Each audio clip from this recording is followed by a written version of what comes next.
There is a quiet psychological fracture that forms the first time you feel the need to explain yourself to someone who has already decided how they will see you. It doesn't feel dramatic in the moment.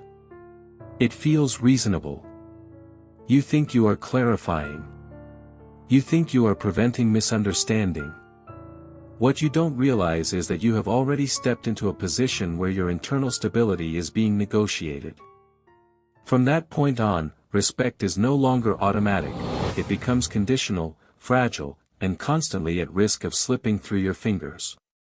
Human beings do not evaluate one another primarily through logic. They respond to signals.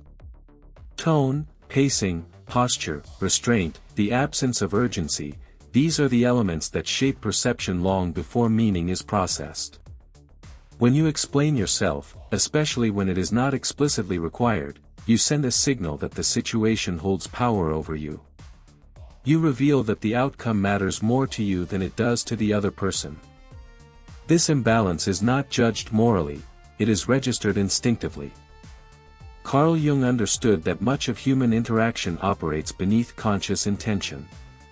People are rarely aware of why they feel a shift in respect toward someone. They simply feel it. Once it happens, they rationalize it afterward. The explanation you offer does not restore balance, it confirms that balance has already been lost.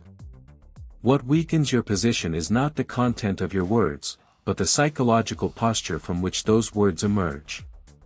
The impulse to explain is usually driven by anxiety rather than truth. It arises from the discomfort of being misread, from the fear that silence will allow others to define you incorrectly. But silence is not emptiness. Silence is a container. When you hold it, others are forced to confront their own interpretations without your assistance. Most people are deeply unsettled by this. They prefer engagement because engagement gives them leverage. It allows them to probe, correct, dominate, or reassure themselves that they still occupy a meaningful position in your inner world.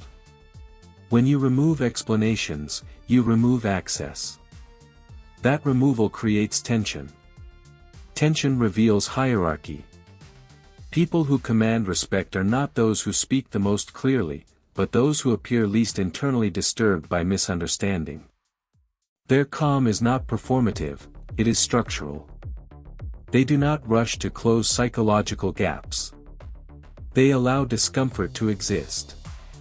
This tolerance signals strength far more effectively than any argument ever could.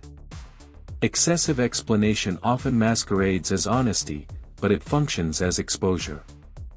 You disclose more than necessary, and in doing so, you leak emotional information.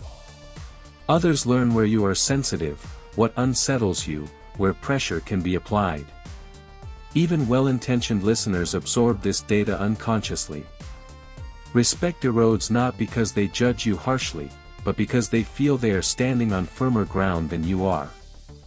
Jung described projection as the process by which individuals displace their inner conflicts onto others. When you explain yourself repeatedly, you absorb those projections. You respond to them, carry them, attempt to dissolve them. When you stop, the projections have nowhere to attach. They collapse back into the person who created them. This reversal is profoundly uncomfortable, and discomfort often expresses itself as irritation, distance, or sudden hostility. None of these reactions indicate that you did something wrong. They indicate that you withdrew from an unconscious agreement you were never meant to honor. Respect does not require visibility. It requires containment. The person who does not feel compelled to narrate their inner state retains psychological weight. Their presence feels anchored. Others adjust themselves around it. Boundaries become implicit rather than enforced. Conversations change texture. The need to test, to push, to question diminishes because there is nothing soft to press against. When you stop explaining yourself, you are not withholding information. You are withholding energy. You are no longer managing how others feel about you. You are no longer compensating for their discomfort. You allow relationships to recalibrate naturally, without intervention. Some connections dissolve under this pressure, revealing that they were sustained by access rather than respect. Others stabilize in unexpected ways, grounded by the clarity that emerges when unnecessary negotiation disappears. The most difficult part of this shift is tolerating the initial unease.